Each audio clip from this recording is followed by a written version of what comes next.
Other interesting business news, scam company Nikola files for bankruptcy yet again. This is perhaps the best example of a vaporware company since I believe the Nintendo Entertainment System and a couple other video game consoles had vaporware where they would sell you basically the instruction manual in a box for a video game, but there'd be no actual video game.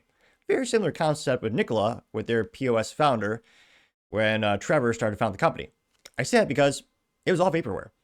Nikola, put the little picture of the screen, which, aesthetically speaking, it almost looks like Optimus Prime got punched in the face.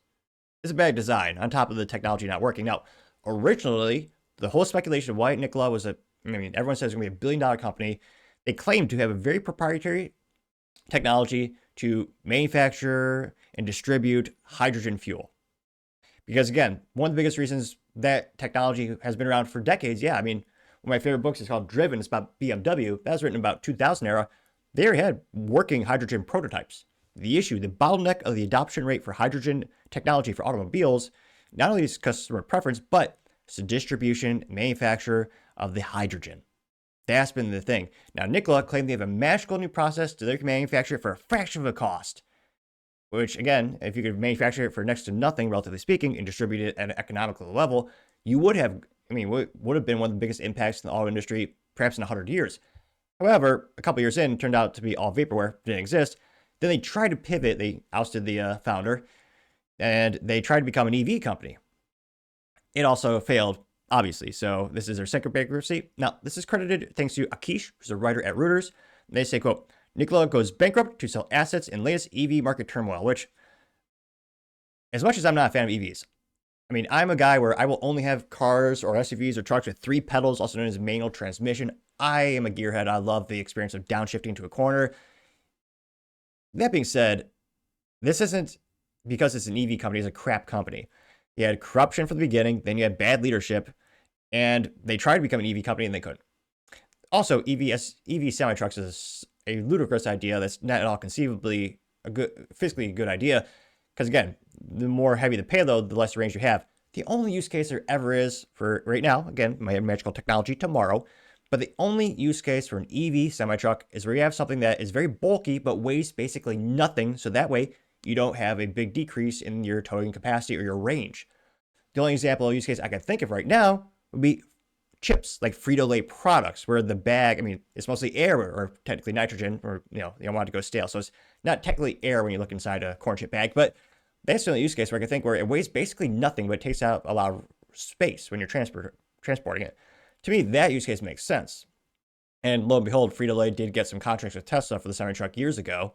It's been kind of working out the kinks lately, but yeah, with this, I'm not surprised they're going bankrupt for good. Now, they say they are filing for Chapter 11 bankruptcy protection and would pursue sale of its assets, which, spoiler alert, they also don't have any great intellectual property. They claim they had a lot of hidden cool tech. Yeah, it turns out, no, not at all. They say its assets. What assets? Its electric vehicle manufacturer to stumble after grappling with tepid demand, rapid cash burn, and funding challenges. They say the development ends a challenging journey, which included several leadership changes, plummeting share values, and short seller allegations, which Hindenburg, which recently they were a very famous short seller. They're the first company that kind of brought to the surface where it's all bullshit. Pardon the French. The video where you thought you saw the Nikola, truck going down a hill, they actually towed it to the top of the hill and made it. It was a BS video. There's actually no powertrain. He's all smoke and mirrors. Now, so yeah, Hindenburg really brought to light this scam company, and that's when the shares really started to drop. Now, Nikola CEO Steve Gursky, which I believe he was brought in after the founder was ousted, was actually they were sued by the SEC for being a con artist. Now, Steve said, quote, like other companies in the electric vehicle industry, we have faced various market and macroeconomic factors that have impacted our ability to operate. Unfortunately, our very best efforts have not been enough to overcome these significant challenges. Also doesn't help your product is crap. They say that Elon Musk-led EV pioneer Tesla reported its first drop in annual sales in 2024 as high borrowing costs and alleged lineup crippled demand despite offers and incentives. That being said, BYD sales are up. Now, BYD is the largest EV manufacturer from China, or as Trump would say, China, and they're growing exponentially. So again, the adoption rate for EVs in the US is decreasing. Don't get me wrong, but that wasn't I don't think that's the main factor why this company went belly up. They say the firm will continue to support operations for trucks in the field, all 3 of them, and some hydrogen fueling operations to the end of March. They say Phoenix, Arizona-based Nikola delivered the first vehicle in December 2021. A series of fire incidents involving its trucks in 2023 resulted in a recall of all its vehicles and raised safety concerns. They say that Nikola ramped up production of its hydrogen-powered trucks in 2024, but it lost hundreds of thousands of dollars with every vehicle it sold, as fleet operators were reluctant to invest in EV trucks amid high borrowing cost. Nice thing about a diesel truck, well, ones that aren't bastardized by the government, DEET, and all that crap they had to put in for emissions, an OG diesel engine will last over 1 million miles easy on a semi-truck. If you're an owner operator, or if you're a fleet manager, what's a better ROI? Yeah, the gold diesel trucks. And again, tech changes very quickly. Maybe tomorrow will be a magical battery technology that changes the game and weighs as much as a feather. But when making business, you got to take everything with a grain of salt, and you got to work with the technology you have today when making business decisions. Yeah, you also have Sarah Floss, head of legal and credit restructuring firm Debtwire, says, quote, just the struggles that they have faced, plus increased competition, operating costs, and high costs for EV industry as a whole, I think it all came together.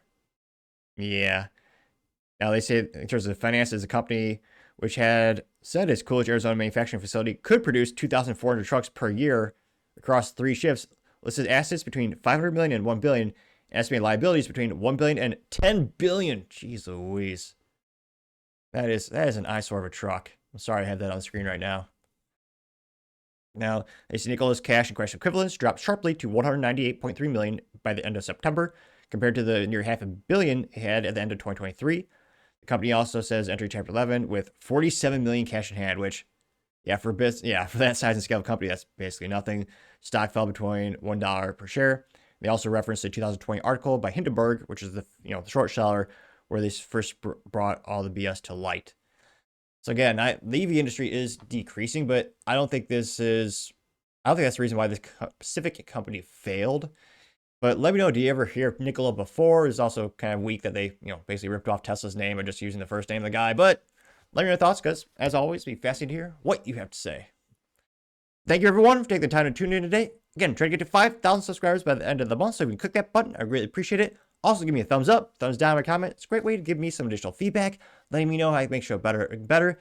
First live stream, again, it's going to be Q&A live stream. It's going to be tomorrow, February 22nd at 6 p.m. Texas time, or some people call it 6 p.m. Central time. Lastly, don't forget to take time to tell your family, tell your friends, tell your coworkers, heck, tell your enemies, tell anyone and everyone. Just stay safe, fight the good fight.